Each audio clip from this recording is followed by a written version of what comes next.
This is Justin Pulitzer. This is my weekend review video for Sunday, November 22nd, 2015. This is, however, being filmed on Friday the 20th. You guys have been liking me getting the videos out earlier, so I have been obliging.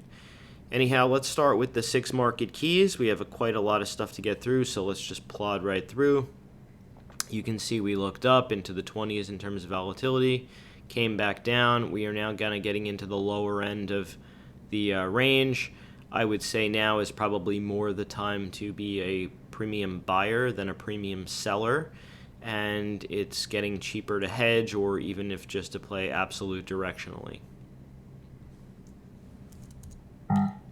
The dollar. This to me is the biggest and most dangerous prospect for the market that we're facing at the moment. You can see we've been in this big consolidation pattern for a while, and it looks like the dollar is trying to resolve higher. My big fear, and I think what everyone else's big fear should be if you're playing long, is a scenario like this where the dollar gets back up to the old highs, maybe muddles around a little bit, although it probably will back off a bit, and then maybe really fly.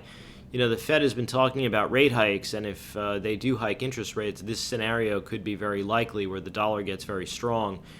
I believe that interest rate hikes would be a tremendous mistake right now. The economy is clearly slowing. We're going to get a read, I believe, this Tuesday, the 24th, on third quarter GDP. So if that number is bullish, we could be in for some trouble with regard to the dollar and possibly the equity market, as crazy as that sounds. If the number comes in a little bit weaker, we could see the dollar back off significantly. So we'll see how that goes. I know that retail has been very weak, and we've seen that in a number of retail names. I don't really want to go through them, but Nordstrom's, Macy's, and so on and so forth. They have all overbought, so those buys are probably baked into the GDP, so we wouldn't see that weakness necessarily in this Q3 GDP, so just keep that in mind. The TLT has been holding where it needed to, roughly around these 117s, 118s, and has been bouncing, but did fall out of what could have potentially been a new up channel, and now I'm thinking maybe in a new down channel.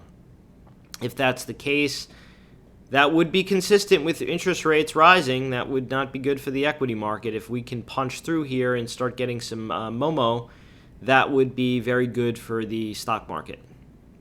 There's an inverse correlation between interest rates and prices in bonds and in stocks, and you could think about this. As TLT falls, PE multiples on high momentum stocks need to come down. As TLT rises, those multiples need to increase. Pretty keep it simple, stupid. This is also a huge risk, signaling massive deflation. The Fed is concerned about theoretical inflation, where we have, in reality, deflation. As you can see, oil prices have been cratering, and here we are getting close to retesting the old all-time lows. Or I should say the lows recently. I've proposed that we could be in a bit of a channel. We're kind of hovering around the lower end of it, so if it just kind of hovers down here, gets to the reference low, it might be due for a bit of a rally, maybe even up to the 13s or 14. You know, the low is 14. This is troubling. You know, if oil takes another leg lower, that could kind of upset the apple cart in terms of the commodity stocks again. You know, some of these stocks are down breathtaking amounts, and there could be some bankruptcies that are coming, and that to me could also signal a potential black swan. But like I said, you know, we have a really strong dollar, we have really weak commodities. The Fed really has no inflation here. I really don't understand why everyone is trying to push them to hike. It's really they really should be easing, if anything, doing more QE. We all know China came down a lot. It's been kind of trying to bounce off the bottom. We've been in a bit of a channel. We're getting kind of toward that channel low here, but we bounced. We're mid-channel. Yeah, that's sort of, it just is what it is. I do see that this being some resistance here, the 40.64, as long as we're below there. I think China is still, believe it or not, a little vulnerable. Above there, I think she can actually rally. There's been a lot of movement in these Chinese internet stocks like the BABAs and the BIDUs. You can see BABA peaked again. It looks like Singles Day struck again. That was the old all-time high back up here, roughly, and then we all know what happened ever since then. The stock completely cratered. I don't know if that's going to be the scenario again, but you can see we came up into the heart of the dead bodies, the volume distribution up here. Look where all of this breakdown, support here, roughly support here, somewhat support here. And we basically got back up into that area, and people were made whole and they sold. So we broke trend. We're kind of looked below this 77. To me, that really is where this area, I mean, I guess you could stretch it a little to 76s. So yeah, all right. We roughly held there. So if you're long, I guess stay long. If you start losing this 75, 77 GTFO, probably fill the gap to 71 and the 50 MA, and maybe even then some. I would be looking to sell some puts or maybe try right or right out long based on the 61.8, but very near dated. BABA has proven to be a tricky one. BIDU, bullish and consolidating kind of where it needs to be. It's a really overbought short term. I mean, look at this. Really, this is coming up from the bottom, although you did consolidate here a lot, and you have the breakout, so that could be the lift it needs for the next leg. But I would be a little bit loath to chase here. I'd be more interested in buying like a pullback to this trend and maybe the backside of this. I mean, I don't know if that's going to happen or not. I mean, the stock is obviously very bullish, but if you're long, stick with it, but I would probably not be looking to chase if you're first initiating here. That's just my opinion. I'd prefer to buy it on a bit of a pullback. The kind of the silent fly in the ointment for the entire momentum market has been this IBB, and you can see it had a head and shoulders top. It broke down. It had the check back, failed, double bottom, bear flag, kind of tried to resolve higher, stalled roughly looking above, a little bit above the trend, failed, higher low, broke trend. We really need to see not only the trend break, we have the higher low, which is good, but what we need to see here is a higher high. So if you can't take this 341.19, 341.25, these highs, that's really what you need to see for me to think that IBB is out of the woods. Until then, it's still kind of iffy. It's just chopping around, plotting around. Look where these supports were, all in here, and now we're kind of just coming back up into the thick of them.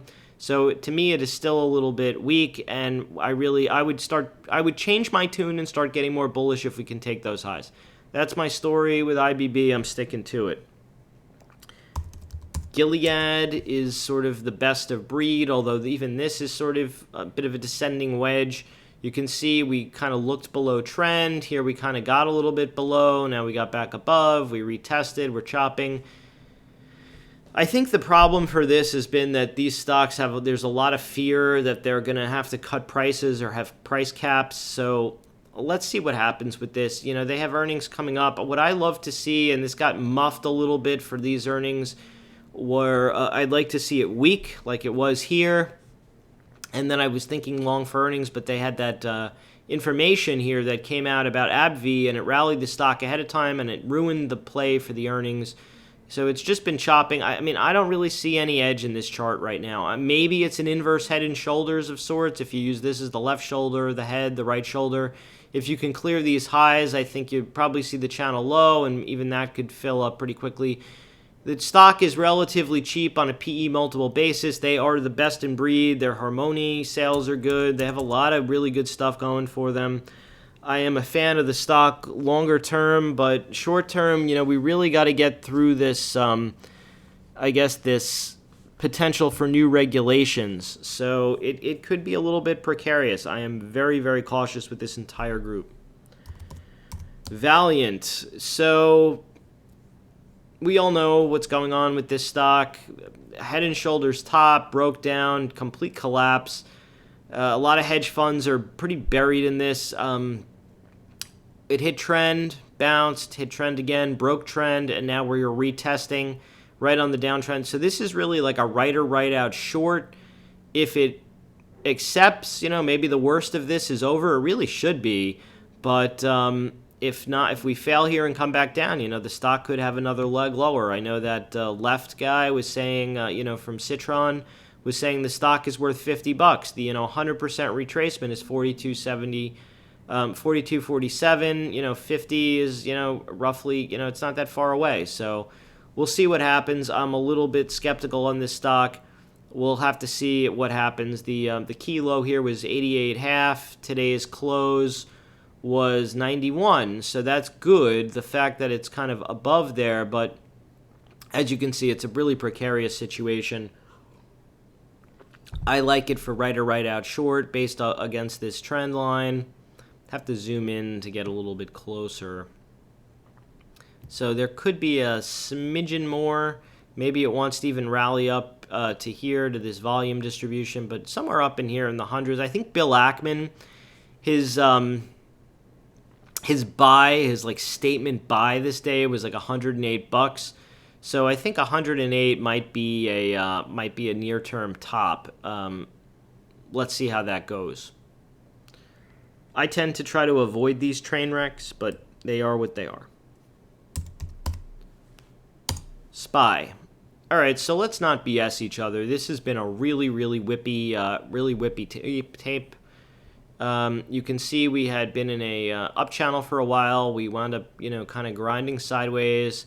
It fell out of bed, rallied higher low, which I talked about, this being this pullback low here. I didn't think we were going to retest all of this. That really worked out well. I talked about being long and kind of really never looked back. I mean, it's been pretty bullish. However, I want to show a couple of things that I do find a little bit, I wouldn't say concerning, but I would say to be on the lookout for, so to speak. This was the Fed minutes, this was the actual Fed, and then this was the new Fed minutes. So I had talked about this level being, this bar, this range being the key. Anything above there was bullish, anything below there was more bearish. We're back above there again, which is good. Let's shift over a little bit here. If you look at where the body of this candle is, really, it's 107. And that's roughly where this breakdown kind of really got going. This was 206.95, so 206, 207. So, and this rally here was like 207.04, and then we broke out it here. So I will give you the sort of the quick and skinny here. The bulls need to hold 107. If you lose 107, I think this gets really precarious. I think these lows get retested. They might support for a bounce, but if this gets taken out, it's going to be lights out, I think, for the market, for at least down maybe to really retest the range low, which was here, was 197, between 197 and like 200-ish. If this gives out, it's also a 50, is a rising 50 is happening there, but let's keep it even more simple stupid. This was the new Fed minutes bar, so anything above, let's just say 209, it was 208.90 is bullish. Anything below 205.99, so 206, let's say, is bearish. Although I am going to save you a point and say anything below 207 is GTFO and probably a short. So that's my view on it. For the bulls, we all know, I don't know if you guys remember, not all of you, I guess I always have to assume I have new viewers on this, but if you've been following me for a while, I had talked about 210 being really key. That was a really big OI a few expirations back, and the bulls really have not been able to recapture it with confidence. So I think if the bulls can really recapture 210 and hold it, at the very least stay over the Fed minute and the Fed day and the Fed minute highs, then I think the old all-time highs are in play and potentially a Fibonacci extension of that move. This move here, believe it or not, was the 1.618 Fibonacci extension from the 2007 peak to the 2009 low, extended higher. We got there. I had said to be really careful there. I practiced what I preached. I kind of got out of a lot of longs here, and it saved a lot of pain. I was kind of really well positioned for this. Now, like I said, I'm willing to say that we're still bullish in the market. You know, we had this big move up. This was just a consolidation day. This was sort of a consolidation day also. You could see this as a potential island reversal, although we did trade a little bit into the prior day's range. You could see some pullback. I'm willing to say it's okay as long as it's 207 that it holds. Anything below there to me is real iffy. We'll keep it like that. IWM showing a lot of relative weakness. Look where the high was today. It was 117.36. You guys know for a while, if you go back on this chart, this 117.37, look at all of the times it tried to get above there and how unsustainable that got, you know, until here where we got really going. And then, you know, we had these highs of 120.58, held, got here, held again a little, and now we collapsed.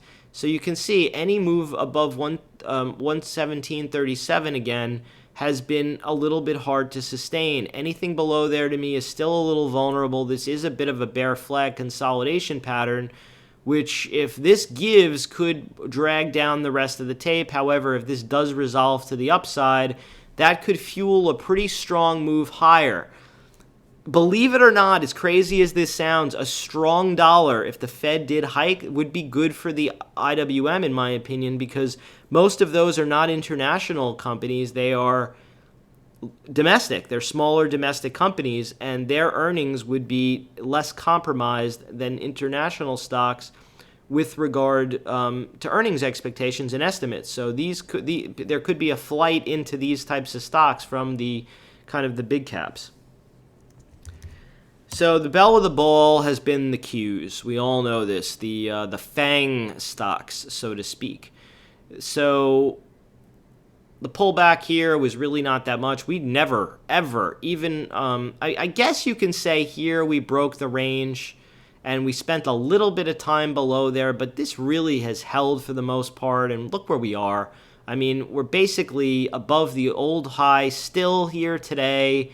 We got up here, we filled the gap, and now we're coming back up. So these NASDAQ stocks are showing a lot of relative strength, and this has been, again, you know, the Apples, the Amazons, the Googles, the Facebooks, the Microsofts, all of these stocks have been doing phenomenally. So as long as this holds, I think it'll keep a bid under the market. If we were to lose this swing low here, 109.48-ish, you know, these might catch up. You have a big confluence of moving averages, a 50, 100, 200 all down here. This is the 200. The blue is the 200. The yellow is the 100.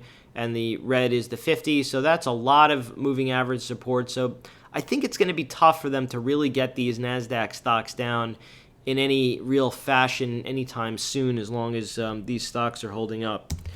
Let's go to those stocks. Roll that beautiful bean footage. Apple, 119.75. Look at this. Look at this. Got above support. Gave. Retested. And now, you know, this is the key. So look, we're basically got back up to there. There's a little bit more room to the channel low around 121. There's a bit of a gap fill up here. Apple has really not been acting that well. It hasn't been acting that poorly, but if you kind of drew an arc here, you could say it's potentially a big rounded top. This gap here happened on a Goldman Sachs upgrade to their conviction whatever list.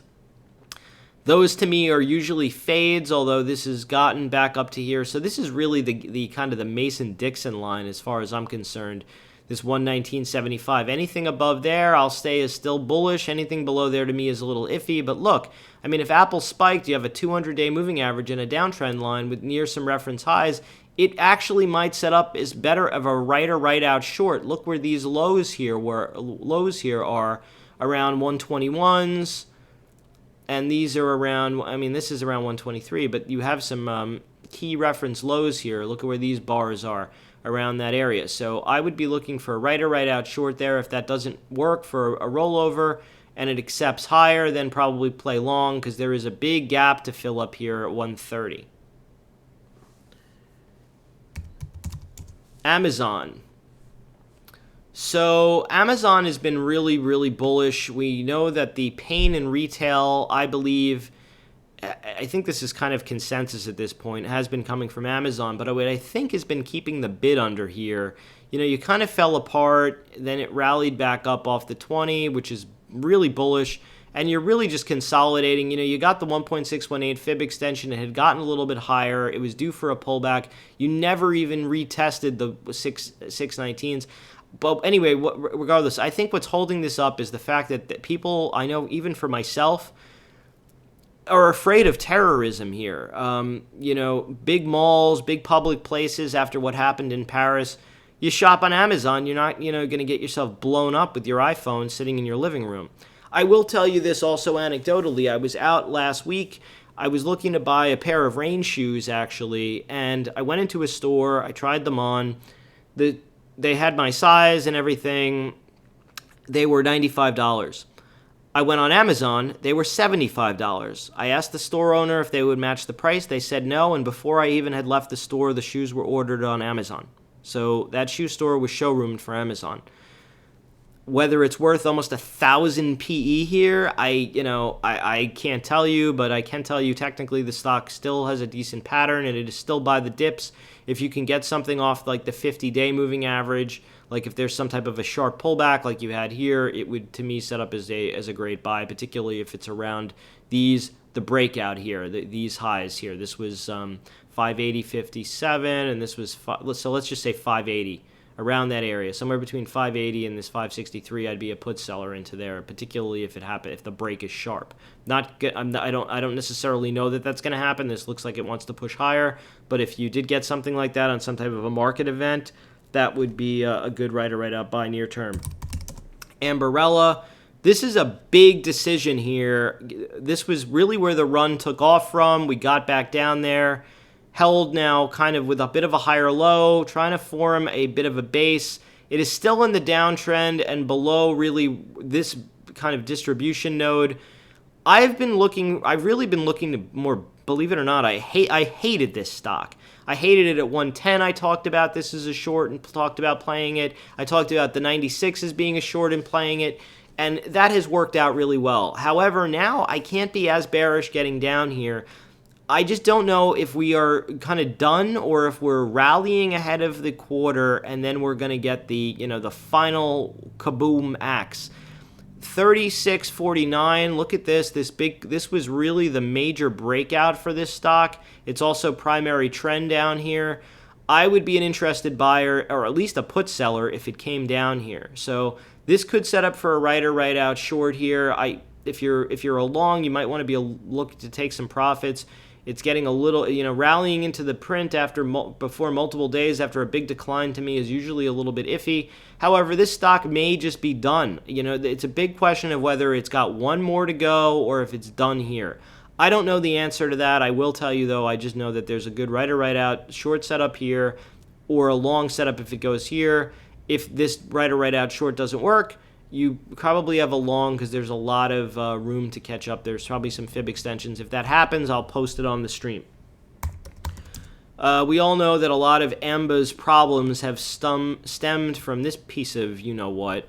The CEO unlocked shares for his charity up here. I talked about hating this stock. I've hated it ever since. The stock, I've been talking about this stock making single digits, which I still think is possible, believe it or not. But look, what we've done here, we've made a 1.618 Fibonacci extension to the downside. I actually am long a smidgen down here just for a little bit of a bounce, although this bounce has been really rather lackluster. It's starting to feel more like this, which was the consolidation before the next breakdown. But, it's very hard for me not to take levels. It is possible if this breaks, and I will be out if 1886 breaks, that we could come back down here and see the 8s and 9s, which would be the channel low, and that would set up for a good right out area. And this, by the way, would be a short if it breaks. So that is what I'm watching with regard to GoPro. Facebook. Let me zoom in. Wow, I'm giving you guys the big perspective. Now you could kind of see where all these levels, where they come from. A lot of these highs and stuff. Let's get a little bit more today, shall we? look at this. This was the last time it ran on Google earnings before their own. Just a big chop consolidation. Look what it's doing again. It ran again because of Google earnings, and now just a big chop consolidation. I talked about an up regression channel, anything above there being a little unsustainable. I told you guys that here. I hope people listened. It broke the channel here. We're kind of listed. We got our way back up into the channel. It's kind of just consolidating.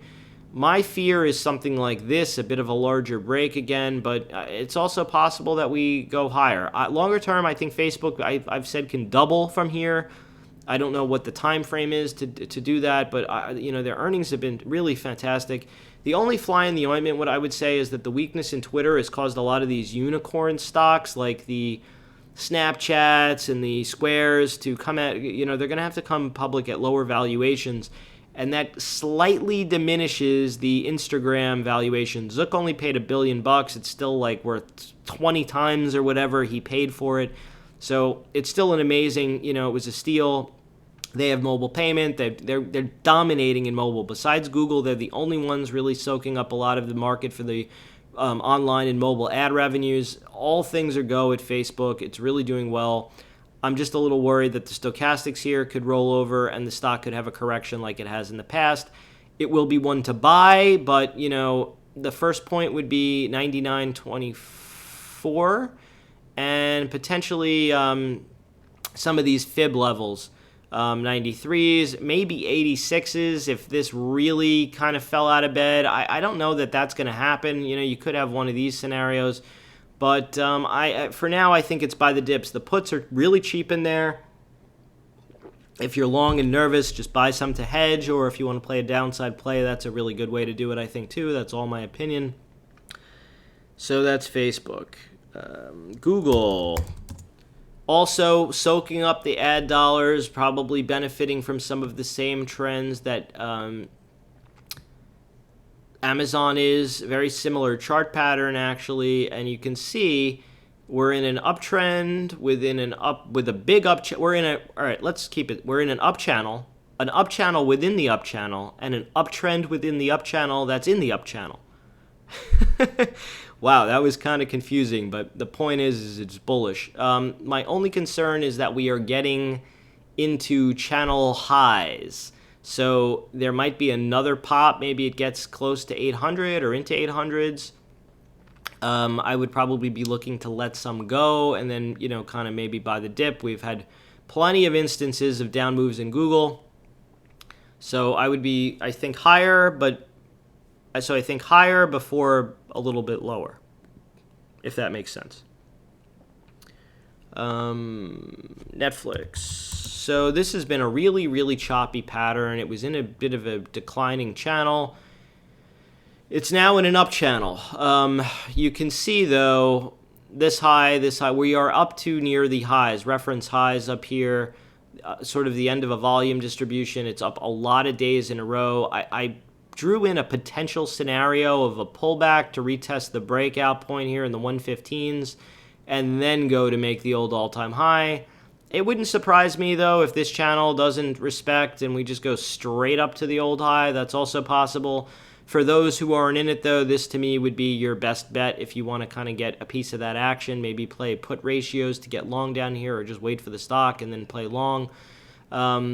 So 115 now is the must hold. If it loses 115, then you're talking about 110s and then the 105s to 103.88 area. But this stock to me looks bullish. I would be very surprised if we didn't get back up to the old highs. And I even talked about on Periscope potentially a Fibonacci extension up to 151s. It's very possible for this stock. I wouldn't put it past it. They have a lot of things going for it. I think they just actually surpassed YouTube for the most mobile viewing. So things are going very well at Netflix. Priceline, I had talked about this channel top being a place to sell. We actually got through it. And now look what we're doing. We're coming back down. I do think that it's really a shame that this didn't come down a little bit more quickly. A little further for the channel low. But, as this comes down, you probably, you could see how this came down here, rallied up a bit, which it's doing now, and then came down again. So it's probably setting up for another long type of a setup, at the very least for a right or right out setup. The bigger channel is much lower, so you have to be a little bit careful. If this fails, you want to get out of the way because we could be seeing these lows. But I do think Priceline could set up for a reset. If you're a bit of a chicken hawk with these, Expedia is kind of the way to do it. I actually think that they are as well of a run, if not even a better run business even than Priceline. It's quite remarkable. These obviously have a lot of risk, though, because of terrorism. It might curtail short-term travel plans, is usually the fear. Tesla, really looking kind of bearish. It gapped up on the earnings like I had talked about it doing, and it kind of fell apart. It's holding here. It's just kind of catching. Longer term, I would not rule out the all-time highs being tested, although we did get up to the 265s. I had said that was a sell. It came back down. It's consolidating. I would just be a little bit careful. It is possible that this wants to come back down and retest. If you're playing, I think you can play right or right out long against this trend line. Or I should say this trend line, the 204, 205, that area has been kind of solid support, although, if you test it 1, 2, kind of 3, 4, it could give way. So I guess it's hard for this to rally with oil coming down so much. Electric cars do well when oil's $100, maybe a little less so. I know they've had some seatbelt issues or whatever. I mean, I think Tesla is it's an expensive stock. They make a great product, though. But the chart to me is I'd be a little cautious here rather than playing long. 50-day here was a lot of, resistance here.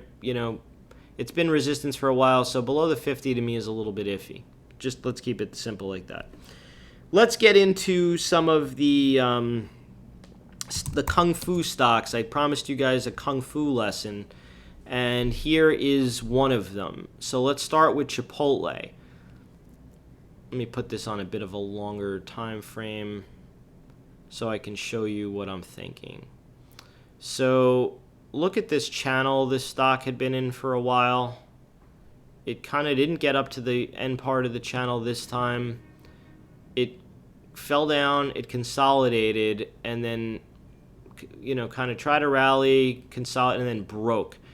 And it broke this was sort of the regression, I guess the longer term trend line. It broke, consolidated down here, and then broke again, broke the channel here. This here is going to be really significant. I'm going to show you something very important.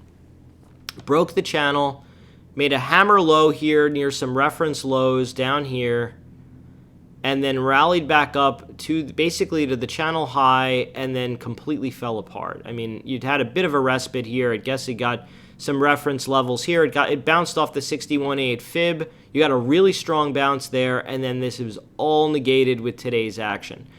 So a lot of people here were getting excited about this hammer, and I had said that I thought there was a trade back to the backside of the trend line. This is all documented. You can watch my video from last week. I believe it was in there, and it's on the stream. But I said that this was a little bit cautious because it was a fresh low, a lower low, and just a bounce back to the channel. And I really wanted to see it recapture the channel before I thought it was bullish. And then we all know the news falls along the line of least resistance. And here you go, more E. coli scare problems, and the stock was down ginormous. I just want to show you the last time there was a big reversal pattern, and this was actually up, and then there were still multiple days down after the first day. Let's go back in history a little bit further. You can see here there was also a really big gap. You had one day here, that was the first day, and then there were subsequent multiple days down, slight rally before the big rally back. So I think that there could be a couple of more down days. How much further can we go? Well, we're at a 78.6 here, so it is potentially possible that this just does stop here. But like I said, this is the first day down. Really, look, breaking this range. This is the first day. There could be an oversold bounce, and if it does get back up to here, it's a right or right out reshort. But I think that potentially we could retest this breakout here of the 442s. That was really where this launched. There's the big 61.8 here down here at the 434. So this area could happen. It's also possible we just rally down to here for like 100% retracement to the 472s. Regardless, the risk, I believe, is still lower for Chipotle. This is sort of a big, this is just a big dump bar. Those don't usually, one day usually, there's no such thing usually as a one-day event. And I do believe that this could still go lower. 500 could be a target. I know in the puts for next week, that was the lowest strike. So we could see down to there. If this did have another like big kind of cascade, like if we got a few more days down like this, I will be an interested put seller. You can see it rallied back up and then ultimately made a newer low. But I do believe that there could be a brief respite if there is another move down into these reference areas. The IV will probably get really jacked, and then you could sell some really far out of the money puts to set up for a play for a long in Chipotle. But the play, I still think the risk is a bit lower. And someone had asked me on the stream today about Chipotle, and it was still, I think, around 605 or something, and I had said that I thought this pattern looked really ugly. Once you took out the low of this bar, and I had said that this was really the key here, after you had this rally up, and once this big bar was negated the next day, that really is when this got going. I mean, I didn't expect this to be this much of a move, but it doesn't really matter. It was. You lost this low. This is about as ugly as it comes. So that's Chipotle. Gap stores. I want to show you guys something interesting on this. I actually just noticed this shortly before I was recording. Let me go back way back even further. 10 years. Let's go weekly. Yeah, look at this. Look at this low. Draw a connector. This is on a weekly bar. We are really, really close to there, and you're really close to the 61.8 fib. And it doesn't surprise. I think that there's potentially a little bit more downside in this, but this is a big rollover pattern.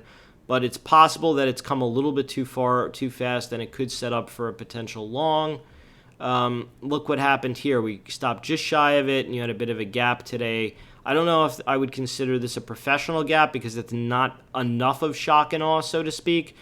But this could set up for a bit of a bounce still further, a little bit in gap. So I'm just keeping an eye on that. WYNN. All right, so this was when was it? A couple days ago. Let me zoom in. Let me zoom this in. Yeah, this is good. So I had sold some puts. I think it was either this day or maybe this day. Yesterday. So what had happened here was this, and I discussed this on today on that Shadow Trader show. Look what happened here. Let me just get rid of this. Look what happened here. Let me just delete all this. I want to clean this up for you guys. You came down here. You got the 61.8 Fibonacci retracement. See this? Rallied here. 61.8 fib. Rallied slightly lower high, and then came back down again. Again, responsive buying off the 61.8. Kind of a lot of that negated. The bodies of this bar negated, and then this day you had a bit of a washout. The volume wasn't that much. It didn't even eclipse the last big down day. I was saying why I sold the puts because I thought that this could be a bottom that could be played higher. But look where the close of this hammer was. It was below the body here. I had said that I thought a buy over the high of day was a long. We got that move. It failed. I kept it on, although I was feeling a little iffy about it, just because we didn't close above the breakout here. We did, however, close above this day's hammer, which was really, to me, not so much strong. But what I should have done was taken this off the same day because we were below these bodies. See, this body was slightly below these bodies, and then today I was able to get out of this. Believe it or not, luckily, I don't know with it as a scratch. It's just a break even. And once the low of yesterday broke, that was just my stop because that was right or right out. I put in the the sell order, and then when we got a bounce to the low of this body, if you look intraday, one day, let's go 5 minutes, you can see the rally was back basically up to the body of the prior day, and this is where I got out, and then it was, kind of lights out ever since then. I actually talked about this being taking this as a short trade. So that was WYNN. And there was also one last piece of caveat that I want to tell you, that this was more experiential than anything. I was debating how to play this, and I decided I was going to either buy the stock, play it with either just long stock, long with a covered call, or outright short puts. And I decided to do the short puts. One thing that disturbed me was I sold these for, I believe, $1.25. And the stock at the time, the puts were only marking $1.15, and they filled almost instantly. That is always bad when someone is willing to sell you, when they're willing to buy the puts at a loss in the hole and fill it out of the gate. That means that bad things are coming. So that, combined with the losing of the low of day today, had me thinking that we had to be out of this, and it had to be a short, and the stock closed really very weak. I think below 61 now is it's a problem that this could retrace really the whole move here. This is a lower low. That's not a good sign off of a lower high. So that is sort of some trading kung fu there. Just to recap, it was the problem here was the lower low, the high of this bar the next day not closing above it, losing the low of day that day, and then the instinctual thing that I had told you about just from experience of when someone fills puts in the hole. A huge success was YELP. Look at this. Does it get any prettier? We are very close to filling the gap up here to 33.51. I would, on any strength now, be looking to take some off. I do think that this can be a buy the dip stock again. This is a textbook Maribozu candle, opening on the low, closing on the dead high, big body candle. I do think you could probably buy a pullback into like 27s now, maybe. I'd be looking to sell puts. So how did I identify this move? What got me into it? So I'll explain. So I was actually short puts for the earnings number. I was a little bit nervous. It was actually a pop. It was up a lot higher in the after hours into the 25s.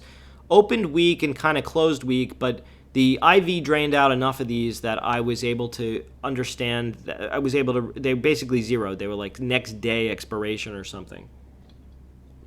Anyway, the stock kind of showed a little bit of strength after that, but then was kind of fading. And I was noticing that anything below 25 here was sort of starting to get bought. And just from my experience, this was the earnings, the kind of the doji, the high of the day here, RTH, was 22.81. And I just started noticing that below there was starting to get bought up around in this area. That I was just noticing the character of the buying was starting to pick up. You negated that bar. This is kind of where I got in. It was just a little bit of an instinct. And then when I really started seeing it get back up really and hovering, and there was buying here, they kept on trying to look at these hammers. They kept on trying to take it below 25s, and it was holding above the 24.80 on the closes. Look where the closes of these bars were, and it just showed me that there was some accumulation here. You got the extension move higher. So this was really the key, that you cleared the earnings day bar. And then these highs here of these bars got cleared, and that to me, seeing that there were buyers below anywhere below the 25s. Look at the close here, 25.5. Close here. This was a little bit below 24.96, but the next day, 25.16. The next day, 24.98. Roughly around these 25s, you could tell there was accumulation, and they were holding it above these highs. and then the rest was history. Here there was a bit of a false breakout, but it held and we went. So that is that's sort of the anatomy, just kind of getting the feel of a stock. That really is really important. Anyhow, YELP is looking better. There's a lot of there's a huge short interest. There's a lot of speculation about them being bought. I don't know if that's going to happen or not, but it sure did well this time around. So you can see here, similar, got the gap fill, and then it kind of collapsed. So let's not overstay our welcome on any more strength. Anyhow, that's my story. I'm sticking to it. If you're not following me, follow me on Twitter. My handle is @JustinPulitzer. If you like this video, please hit the like button and subscribe to the channel. The best thank yous are favorites and retweets to share my videos and posts. And let's have a good weekend, and cheers.